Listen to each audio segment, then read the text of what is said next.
Hello, I am Nina Soden, urban fantasy author of the Blood Angel series, the Sector C series, and the recently released The Beast Within, an interactive novel. I am so excited. So if you are either watching this video or listening to this on the podcast, today my special guest is Laurisa White Reyes. She is the author of the SCBWI Spark Award-winning novel, The Storytellers, and the Spark honorary recipient, Petals. She is also the senior editor at Skyrocket, is that correct? Skyrocket Press, and an English instructor at College of the Canyons in Southern California. So she's got her hands full. She has been busy. And she just told me she has, how many books did you say you have published? This new one is my 18th. 18 books published. 9 years. In how many years? 9 years. My first one came out in 2012. Yay! Okay, so my first book came out in 2012. Oh, really? I do so we not. Share that. Yeah, we share that. We're bonded, except you have 18 novels published, and I have 8 novels published and 3 workbooks. So I'm going to count those in this. Yes. Yes. So 11 books published. You are winning this race by a landslide. Well, I kind of cheated because I started writing in 2005. So by the time my first book came out in 2012, I had like a bunch of manuscripts. So I've just been like working on these manuscripts. I feel a little bit better now. That's good. That makes me happy. All right. Now, it takes years, right? It does. It does. It takes 9 months to make a baby. It takes years to make a book. So it's, we are emotionally invested in these things, right? Yes, absolutely. I know it sounds funny, but I have figured out that it takes me an average of 7 to 8 years from the time I start writing a book to the time it actually gets published. They just overlap a lot. 7 to 8 years. I'm a perfectionist. Well, you are an English teacher. I am an English teacher and an editor. And so I'm so picky, and it takes me years before I feel like a story is even worthy to be seen by anyone, let alone be published. You're an editor. So I'm going to turn up my volume here for just a second because I'm having a little hard time. Okay, so you're an editor at Skyrocket Press. Yes, that's I actually own that company. I founded it in 2015. Before that, I worked for several small presses, small publishers as a book editor. I was the senior editor editor-in-chief. I was the editor-in-chief for Middle Shelf Magazine, which was a wonderful review magazine about middle grade books. We actually won an award for the best publication of our genre or whatever. And sadly, it went under because the owner passed away. But it was a wonderful magazine. So, and then even before that, I was an editor for several magazines. So yeah, it's like in my blood. I'm picky about commas and spelling. And so I have to ask, do you edit your own manuscripts? Up to a point, but the very final proofread, I always hire out. Okay. And as a writer, your work, you get so close to your work, you know it so well that you get to the point where you can't see the mistakes anymore. Yes. And so even though I edit other people's work, I don't ever do the final edit of my own work. I actually hire a proofreader, but I also hire developmental editors as well to help me develop my books. So yes, you have to, right? So one of the things that I tell new authors all the time is that don't edit your own work. You typed it, you wrote it, you know what it says or is supposed to say, that when you read it, you read what it's supposed to say. So that's one of my... Your brain fills in the mistakes. It does. It does. Absolutely. So one of my... You have to trust somebody else. You do. You have to give that off to somebody who does it for a living, like you, and trust that they're going to read every word and recognize where the words are missing that you thought were there, and the words that are extra when they are extra. It's just part of the game. It's part of the job. I think creating a book, it really is a team sport. And the writer, of course, is, I think, the biggest player in that team. But to put out a successful book, a book that's really worth reading, it requires a team. It requires the editor. It requires a good proofreader. It requires a good cover artist. Like, I would never design my own covers. I have no artistic talent whatsoever. I do design the interior of my books because I'm good at that and I really enjoy it. It's something I've been trained to do. But there are other things. I think, I'm not going to judge other authors because, everybody's experience is unique to them. But for me, I think it would be a mistake for me to try to do everything by myself. It's just, in the professional publishing world, I have had 3 books that were professionally published, traditionally published. And even they don't take just one person. They take a whole team of people to put out a book. So I learned from that experience and I try to follow that pattern. I think you have to really recognize, especially as an indie author, what are your strengths? And if your strength is being an author, then that doesn't necessarily mean that you're a great cover artist or layout designer. It doesn't mean that you're going to be really good even at writing your own blurb. Traditionally, right. That is absolutely okay. I have to tell you, for me, the hardest part of writing a novel is writing the blurb on the back cover that sums it all up. Hard? Why is that so hard for us? Because it's a paragraph.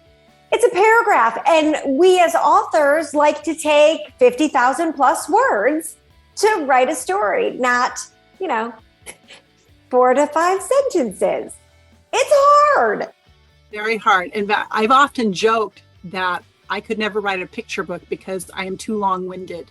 I have too much to say. I cannot be that concise. I should have been when I wrote for newspapers. I was given like a certain word count and I had to make in fact, that's how I started off becoming an editor, was learning how to edit to the point where you can fit your text into a specific word count, which was very difficult to do. And that really honed my editing skills. But again, so I admire people who are able to write concisely. Yeah. Children's book author, picture book authors, people who write those blurbs. The people that do those things are really good at it. They are. And people like me who have trouble, we can actually hire people who are talented and ask for their help. Really and we should. It's okay to ask for help to develop your book. Absolutely okay. All right. So stories are worth it. Yes, they are. So let's talk about Sand and Shadow. This is your 18th novel. I'm going to say that number probably a few more times because it is just I can't believe it either. I have to go to my website and count the time. How many is this? 1, 2. Blows my mind.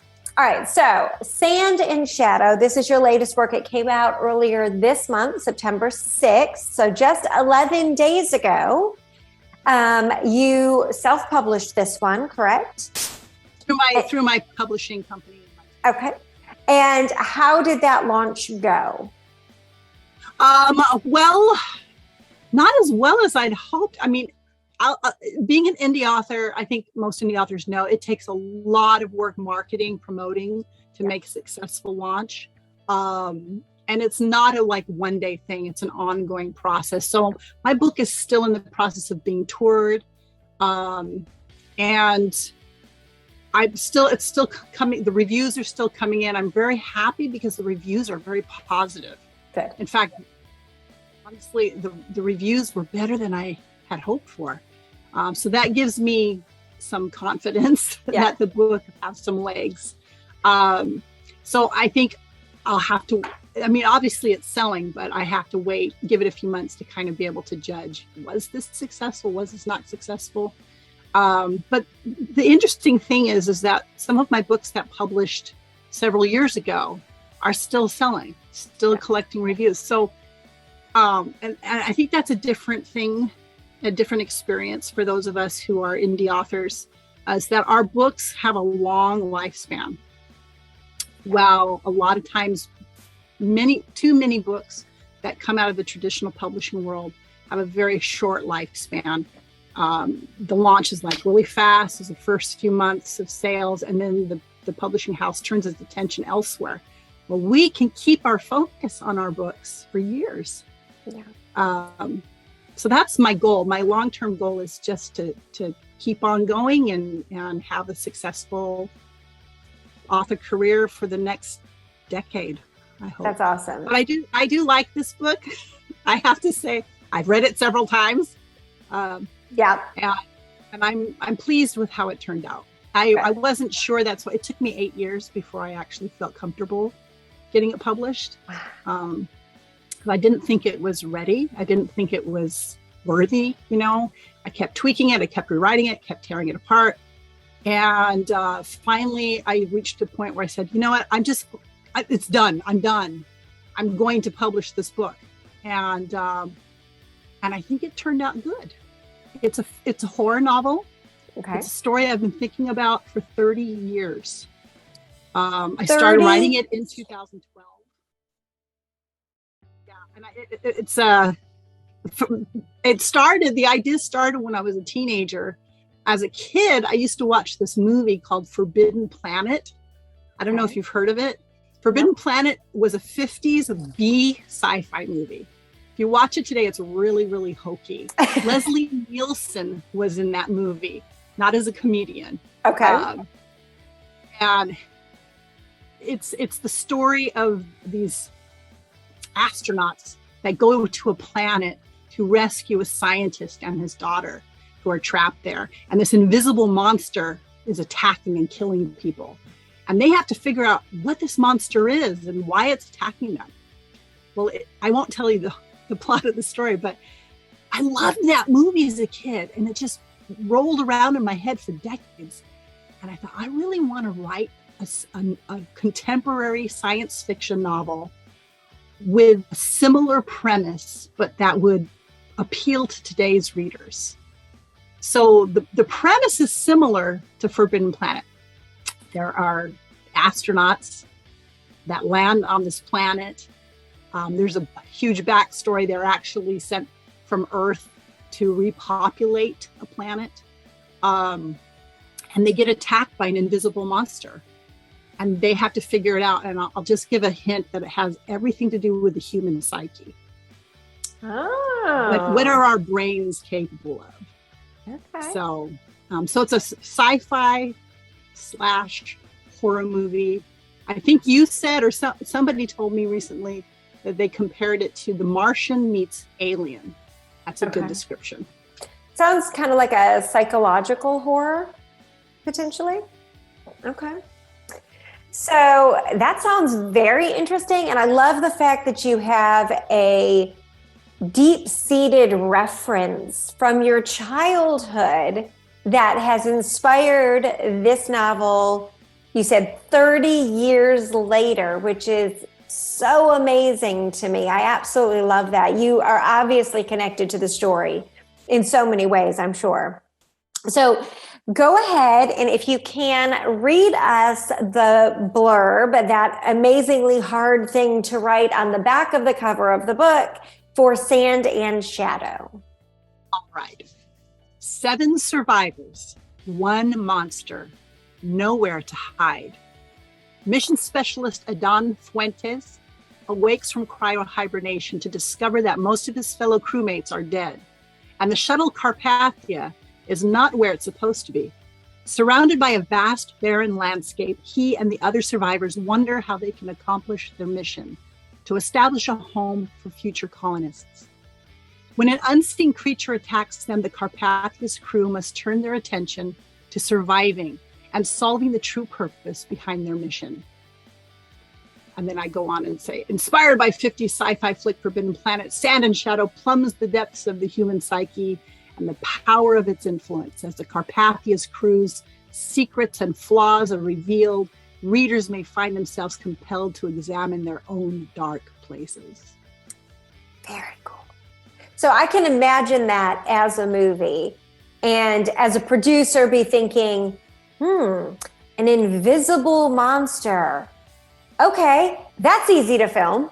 I mean, on a budget, you could easily make this movie. This is amazing. So you brought up a very important point.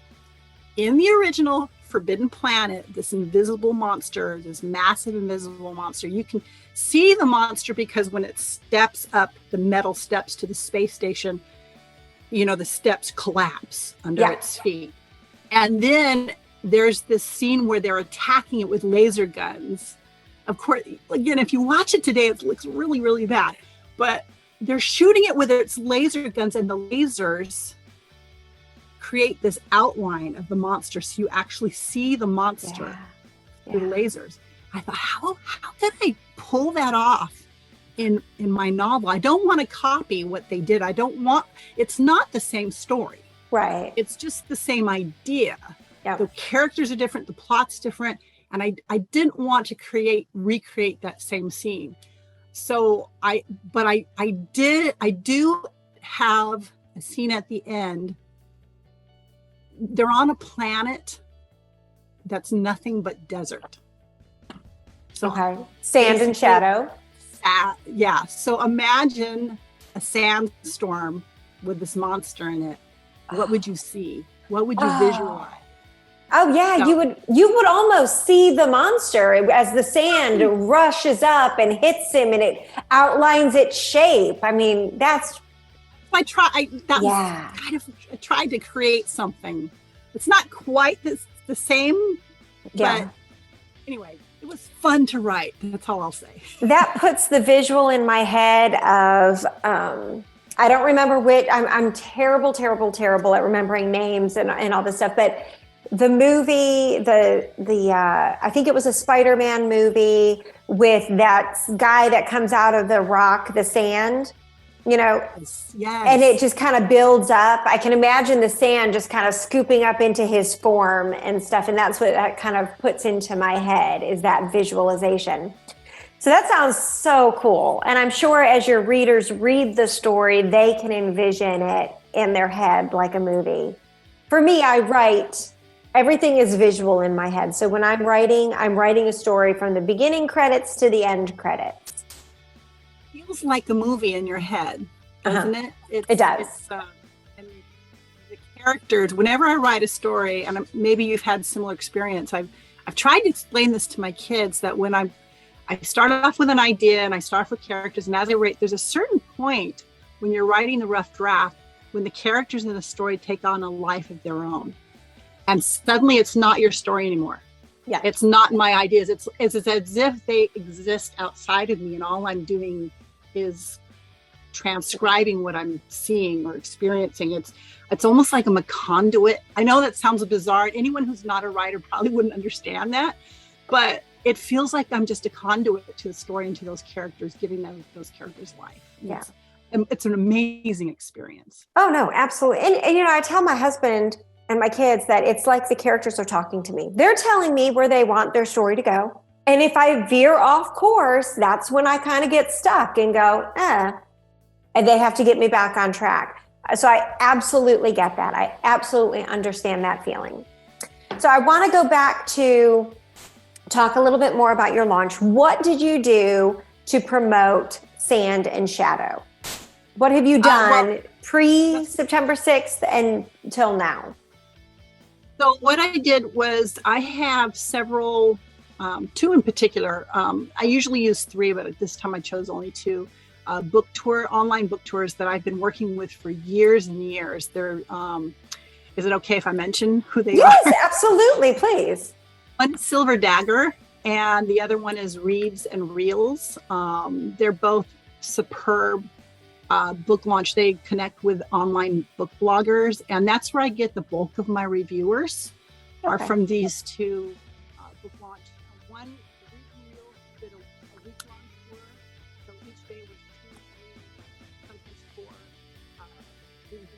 and posts, and the other one does Silver Daggers does a month long, so they string them out a little bit longer. But what that does is it gets the book in front of many, many, many people over a month's time. It's a way to expose the book to people. And I always go in every day during the tours, and first of all, I say thank you to the bloggers who post. Always thank them. And then when people make comments, because people will say, hey, that sounds like a cool book. Hey, I really like the cover. I always respond personally to them. If they ask about the cover, I let them know who did the cover. My cover was designed by Barbara Groves at Broken Candle Book Designs. She's awesome. She's done several covers for me. And I let them know anything they want to know about the book. I also do a lot of social media. I have a personal Facebook page with just my friends and family. So I don't post a lot about my books there because I've had a lot of support over the years from my friends and family, but I don't like to inundate them. Yeah. I don't like to say, hey, here's then my 18th book. They were supportive with books 1, 2, 3, and 4. You've done enough. Yeah. I let them know about it, and then I leave them alone. Yeah. But I also have my author page where I have followers. So I post on there. Again, I don't inundate them as well. I let them know what's going on every so often, but I like to post other things about the book world, about reading. I always post reviews of the books I'm reading, just to get people's attention and to let them know I'm just like them. But I think the most successful part of any of my book launches is my newsletter. Okay. Skyrocket Press has a newsletter that we send out monthly to all of our readers.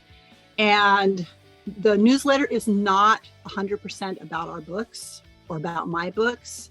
What we do is we send out information about giveaways and contests and anything that a book lover would be interested in. If there is a place to download free sci-fi books, we give them a link to that.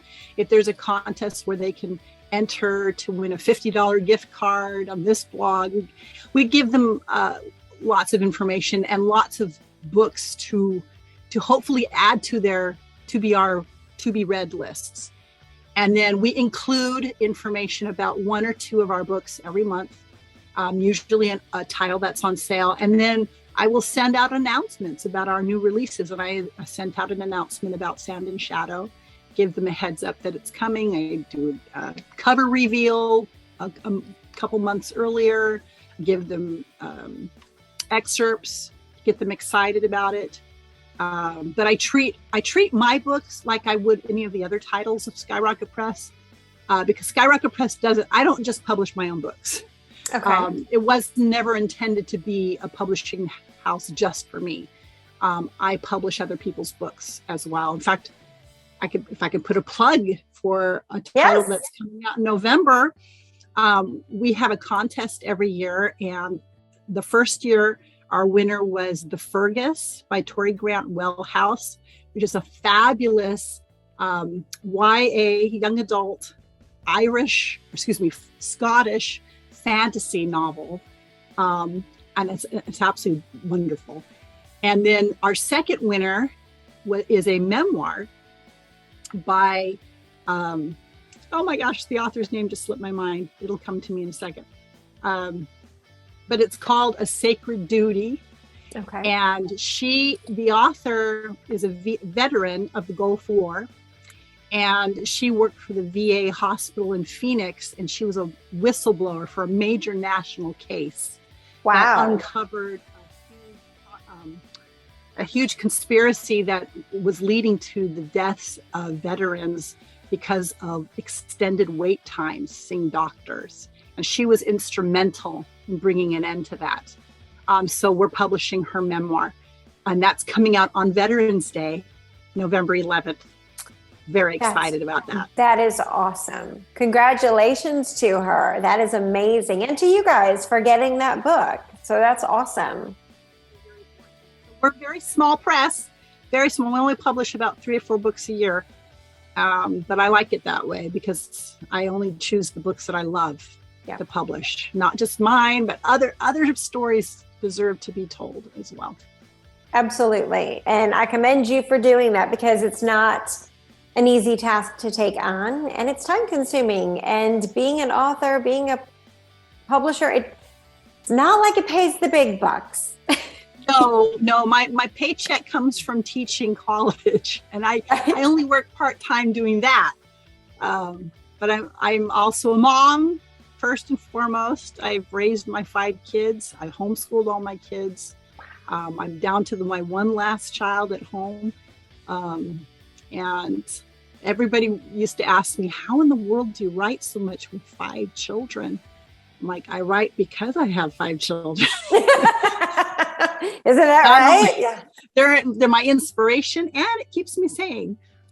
Yeah. It's very therapeutic, even if you're not writing your life, it's very therapeutic. So that's great. Okay. So tell me a little bit. I want to talk about the main characters in Sand and Shadow. Tell us why we will either love them or love to hate them. What type of characters are they? Well, the main character is Adán Fuentes. All of the characters are from 18 years old to about 25, and there's a reason for that from the book. They are not expert astronauts. They were all handpicked a couple years before the mission for their age, for their mental expertise. Some of them have college degrees. Some of them are just brilliant, but they were all selected for a reason. And I made a point to make sure that I had a diverse cast of characters. And there's a reason for that as well. If you're going to go colonize a planet, you would want a diverse culture, a diverse genetics. So that's why I have one of my characters of Middle Eastern descent. The main character is Hispanic. My husband is Hispanic. My children are Hispanic. So I feel like it's okay for me to write. In fact, most of my books, the main characters are Hispanic. And that comes from my personal experience with my own family. That was important to me to have diversity in the book. Yeah. One of the main points of the story is that everyone has flaws. Everyone has something to feel ashamed of. And that shame is a huge motivator in the book. We see this through brief flashbacks for each of the characters has a chapter devoted just to them, so we can get to know them a little bit better. That shame, that guilt that we all carry, right? All of us carry something from our past, something we've done that we regret having done or having not done. And as much as we try to move on in our lives, that tends to shape us in certain ways. And that's a big point in this story, is that all of us have been created or at least partially influenced by the negative things in our past. Mm-hmm. Well, and they say you can't have really good character development and characters in a story if they don't have flaws. Because and a lot of times perfect. Those flaws are kind of secondary to a story. Mm-hmm. I wanted to make them forefront. And of course you don't know that right at the beginning. The main character, Adán Fuentes, he's probably my favorite character in the story. He's a young man. He's confident, but not overly confident. He has a lot of self-doubt. He's the first survivor to wake up. He does not have any actual authority in this crew. The actual captain of the crew is a survivor, but he's in a coma. So they're waiting for him to wake up and hopefully take charge. And in the meantime, Adán kind of gets shoved into this leadership position that he's not really ready for. So he's doing the best he can under very extreme circumstances. Yeah. And then there's a lot of references to his brother and his father who he left behind on Earth. And that plays a big psychological role for him. Yeah. Wow, it sounds intense. It sounds like a very intense situation. And those are some of the best ones to read. So I am very excited. I'm definitely going to have to get a copy because I'm very excited to read this one. I'm not usually a sci-fi person when it comes to books. I love sci-fi movies, TV shows, but I'm not usually when it comes to books. But this one sounds more a little bit along the lines of a sci-fi horror, and I do love my horror. So that's Me too. awesome. I love horror. Do you read Book Riot's The Fright stuff? I have. Yes, I have. I read it every week, and I keep adding horror books to my to-be read list. It's so long, I'll never get to them all. Yeah, I have more books on my to-read list than I will be able to read in my lifetime, and I still can't help adding them. So yeah, it's I still go to Barnes and Noble, and I can't leave without 3 or 4 new books every time I go. I literally have I have 2 piles of books in my hallway, and this is in addition to my regular bookshelves. Yeah, one pile currently has about 30 books in the pile. These are books I've read in the last year. I need to find homes, and the other pile that's growing are the books I still want to read in the next few months. So. Yeah, I have a pile back here. This whole section of my bookshelf is filled with books that I have to still read. And then I have in my closet, I have more books than I have clothes in my closet.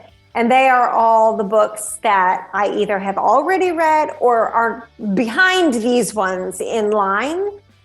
But I've got hundreds and hundreds of to-be read books. So yeah. Keep a list. I keep a list I have an Excel spreadsheet.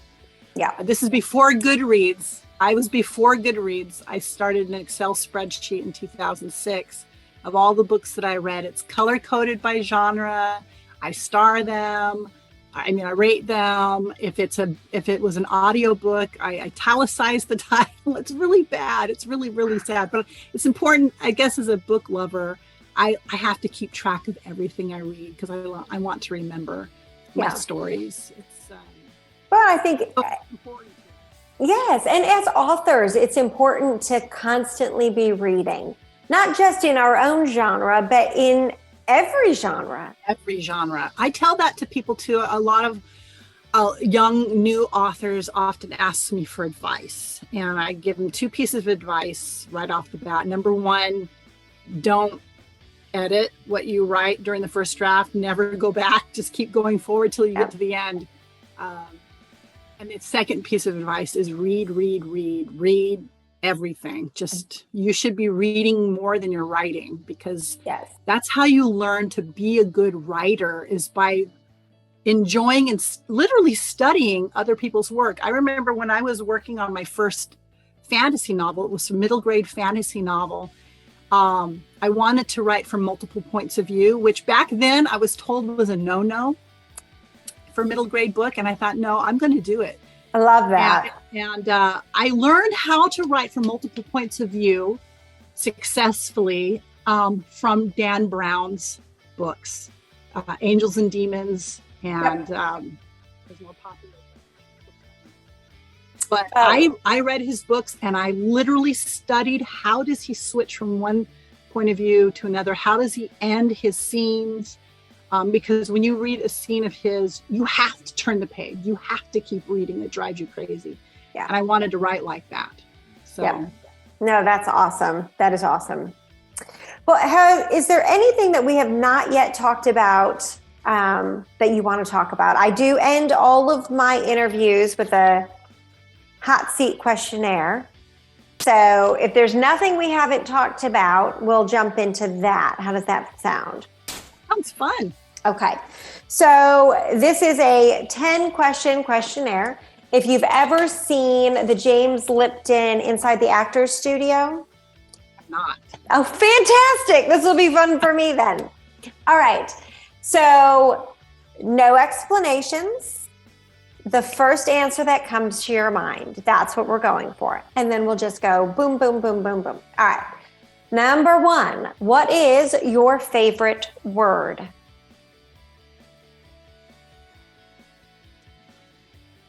Joy.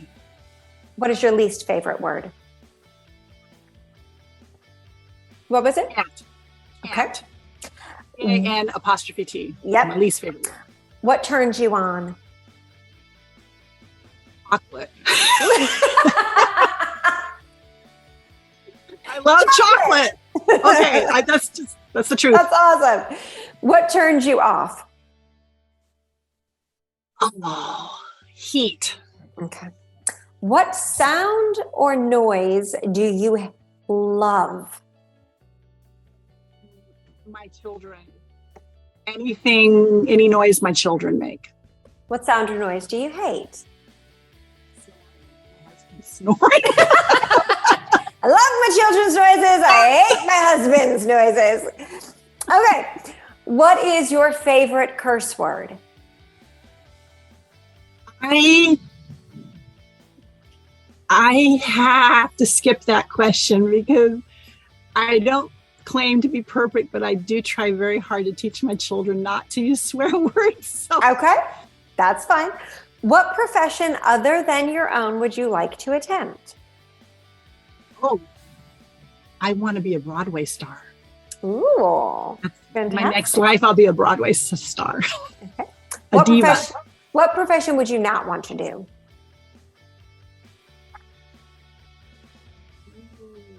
Police officer. Last and final question. If heaven exists, what would you like to hear God say when you arrive at the pearly gate? Welcome. Well done, thou good and faithful servant. Awesome. Okay.